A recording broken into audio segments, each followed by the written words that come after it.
अनावश्यक तौर पर यहाँ पर कोई हल्ला ना करे।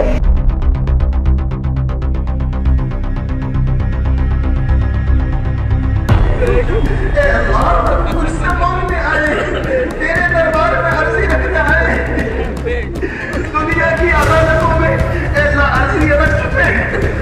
तेरा वो दरबार है जहाँ इंसाफ बदल ही होता है, जहाँ आज तक किसी का जुल्म नहीं। पहले मुसलमानों के अधिकार छीने, फिर उनको बेघर करने का सुना दिया फरमान, मच गया भारी बवाल। हजारों मुस्लिम परिवार एक झटके में हुए बेघर, ठंड में ठिठुरते रहे मासूम बच्चे, सरकार को नहीं आई शर्म। बीजेपी सरकार के खिलाफ लोगों का फूट पड़ा गुस्सा, लोगों ने दी दुहाई, पूछा बच्चों से कैसी दुश्मनी निभाई। तेरे दरबार में अर्जी रखता है, दुनिया की अदालतों में ऐसा अर्जी रख चुके हैं। तेरा वो दरबार है जहाँ इंसाफ बदल ही होता है, जहाँ आज तक किसी का जुल्म नहीं हुआ है। तेरे दरबार में हम ये चित्कार, ये शोक, ये आंसू अपने ही मुल्क में बेगाने हो जाने के बाद निकले हैं। एक साथ मनाया है 4000 परिवारों ने मातम, मरती हुई इंसानियत पर कि कैसे एक झटके में उनसे उनका घर छीन लिया गया है। तेरे दरबार में अर्जी रखता है, दुनिया की अदालतों में ऐसा अर्जी रख चुके हैं।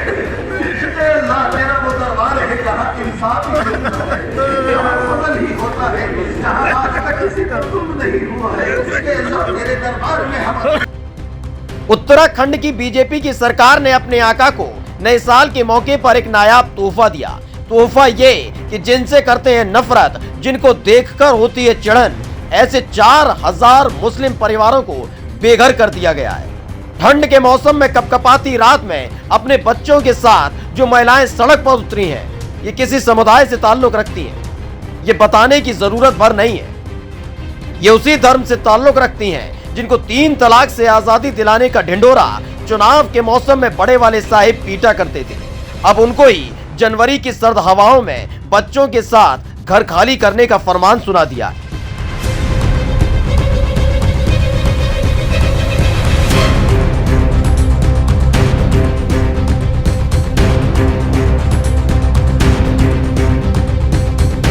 उत्तराखंड में बीजेपी की सरकार है, 2022 में फिर से चुनी गई तो 1 बरस पूरा होता उससे पहले ही अपना रंग दिखाया है। हल्द्वानी में जिस जगह पर 4000 मुस्लिम परिवार रहा करते थे, उसे मोदी जी के रेलवे विभाग ने अपनी जमीन बताते हुए कोर्ट में दावा किया।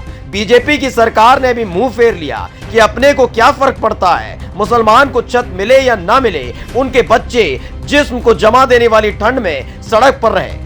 कोर्ट ने इन 4000 परिवारों को जगह खाली करने का नोटिस थमा दिया, जिसके बाद मुस्लिम समाज सड़क पर उतर आया है। कोई रो रहा है, कोई बिलख रहा है, किसी की सुनाई देती है चित्कार।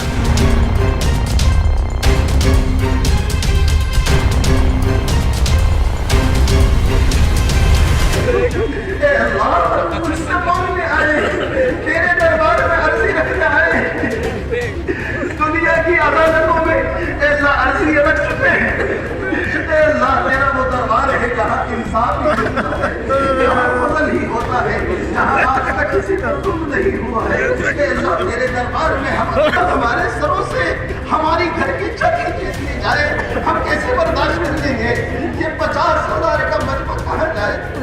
अल्लाह दुनिया सारी जानती है। इन मासूम निगाहों में कैद सवाल का जवाब है सरकार के पास। ठंड में बुर्का पहने बच्चों के साथ निकली इन माओ की दर्द का इलाज है मुल्क के हाकिम के पास। तो हमारे दादा भी खत्म हो गए, हमारे नाना भी खत्म हो गए, मैं पोतों की हो गई, मैं भी बड़ी हो गई, बुढ़िया हो गई हूँ। पर हम यहाँ से कहाँ जाएंगे? ये नन्हे मासूम बच्चे हैं, मस्जिद मंदिर है, मस्जिद सब चीजें, यहाँ से कहाँ जाएंगे? ये इतने बूढ़े हैं। सिसकते परिवारों की गुहार सुनने का वक्त है साहिब के पास। नहीं, बिल्कुल नहीं। अगर होता तो रेलवे विभाग को देते आदेश कि बात मुल्क के बाशिंदों की है, 4000 परिवारों की है, जमीन पर हक की इस लड़ाई को यहीं खत्म करो। लेकिन जिन लोगों के खिलाफ सरकार लड़ रही थी वो मुस्लिम समाज से आते हैं, तो जमीन खाली करने का आदेश सुनाया गया। लोग रोने लगे, बिलखने लगे और सरकार जश्न मनाने में व्यस्त थी।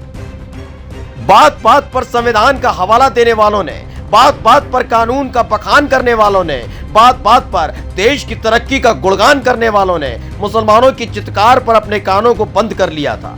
तो वहीं कांग्रेस ने 4000 परिवारों की हक की आवाज को बुलंद किया है, मामले को सुप्रीम कोर्ट में चुनौती दी है। तो वहीं मदमस्त है सरकार कि कोई फर्क नहीं पड़ता कि मुसलमान इस ठंड में कहां जाएगा। अभी जरूरी है नए साल का जश्न, तो उस जश्न में मग्न रहो और साहिब को जश्न में किसी तरह का खलल कतई पसंद नहीं। आपको क्या लगता है कि 4000 मुस्लिम परिवारों के खिलाफ जो फैसला आया है उसे वापस लेना चाहिए या नहीं? अपना जवाब कमेंट बॉक्स में जरूर बताएं और पेज को लाइक और सब्सक्राइब करना ना भूलें। Special desk the Kantap.